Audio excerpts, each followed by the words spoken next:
Okay, pare. Pare, tigilan mo na yan.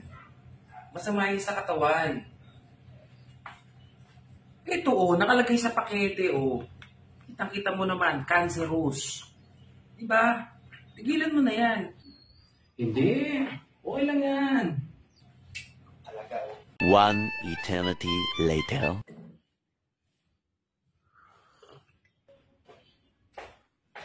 Pare. Ginagawa mo. Bible, pare. Babasa-basa ako.